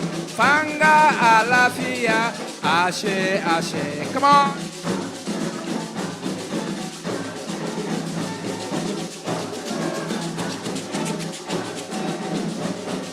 Fanga alafia, ashe, ashe. Fanga alafia, ashe, ashe.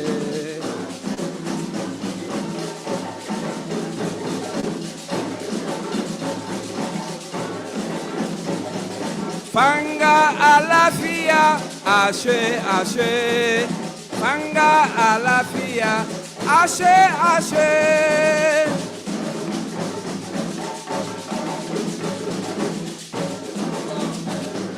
Ashe, ashe. say Ashe, Ashe. Ashe, Ashe. Ashe, Ashe. Ashe, Ashe. Ashe, Ashe. Ashe, Ashe. Manga alafia.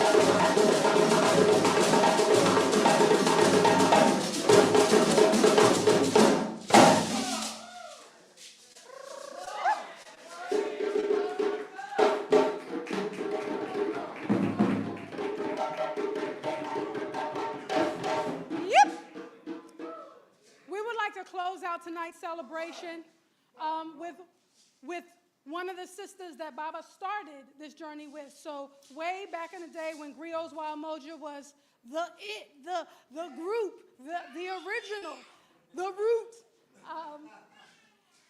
that this young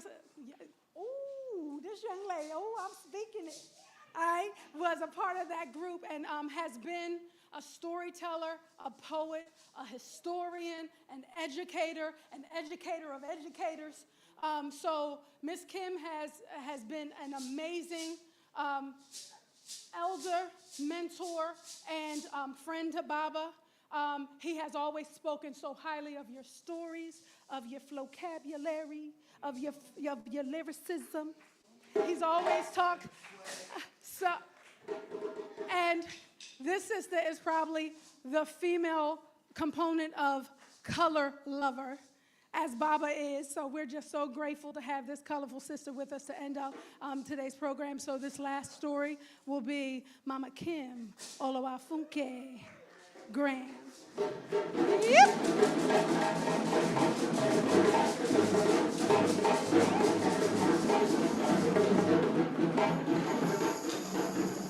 Peace, family.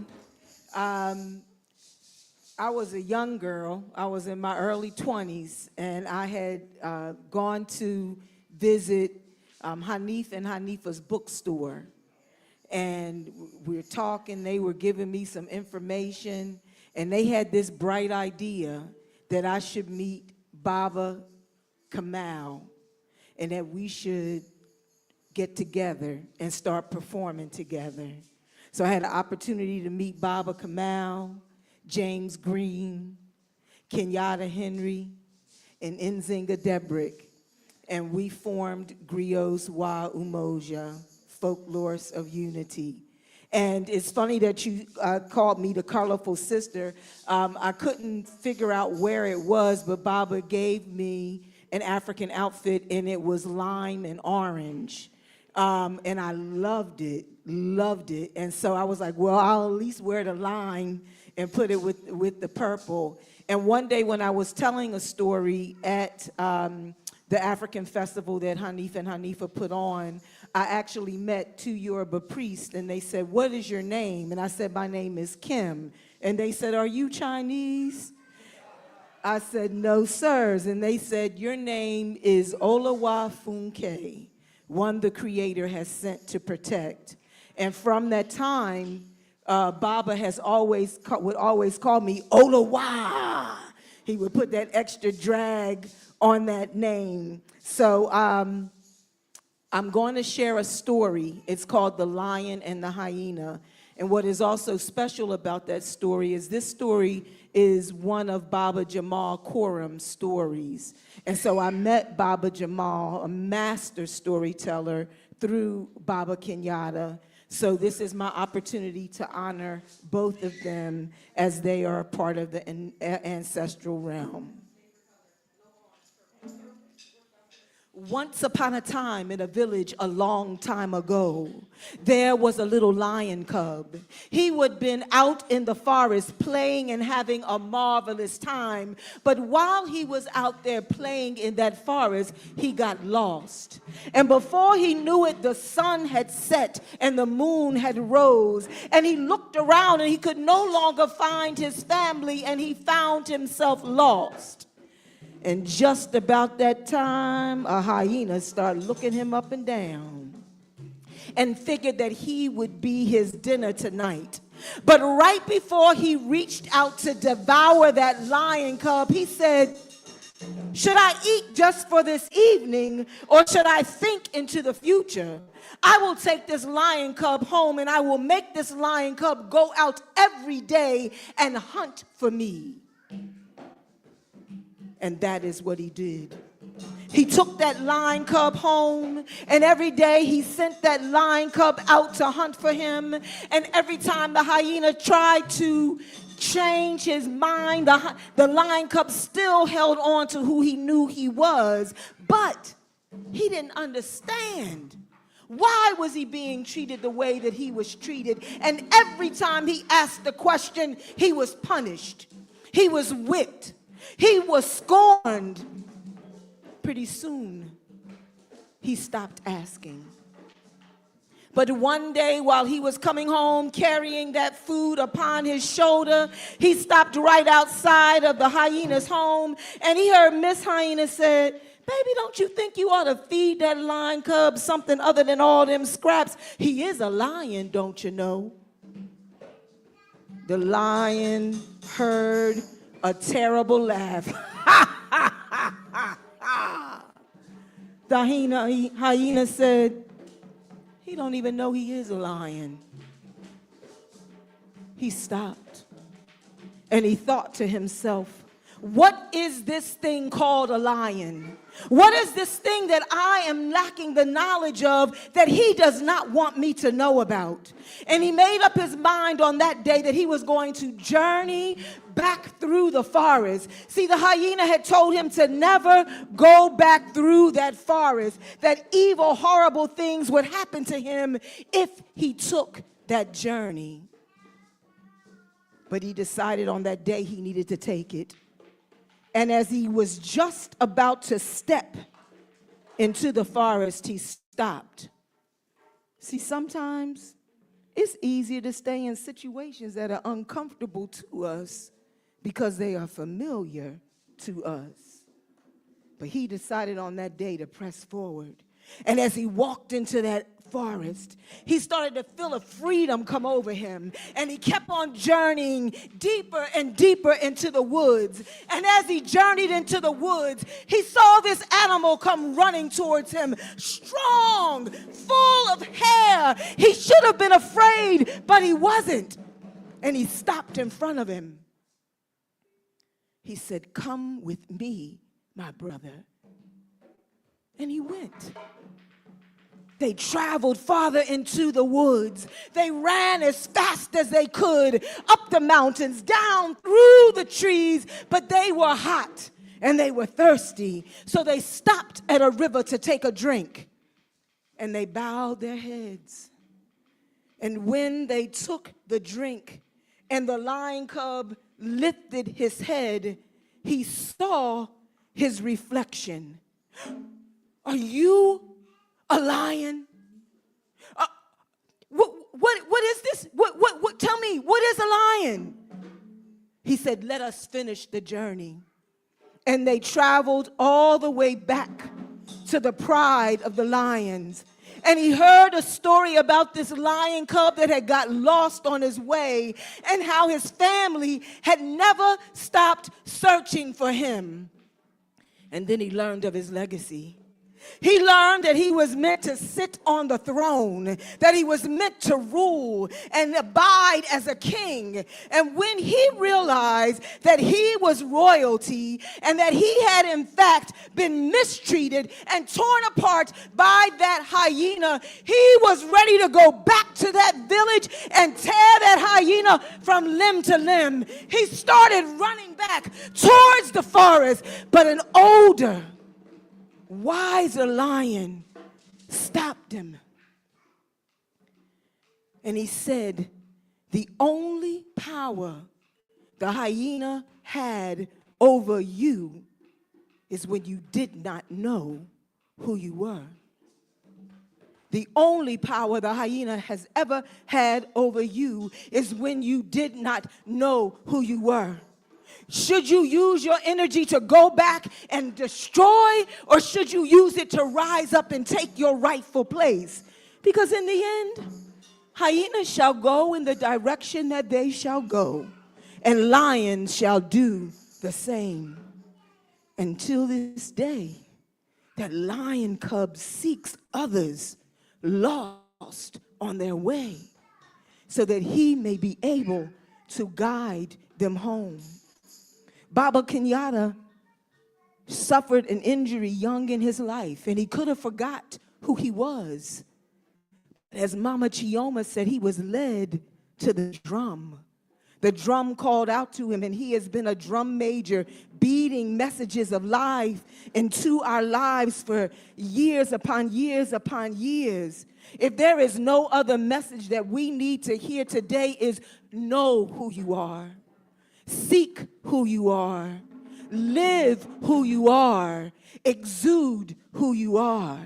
Because in the end, every obstacle, every trial, every hindrance shall be laid to the ground, and you shall prevail. Ashe.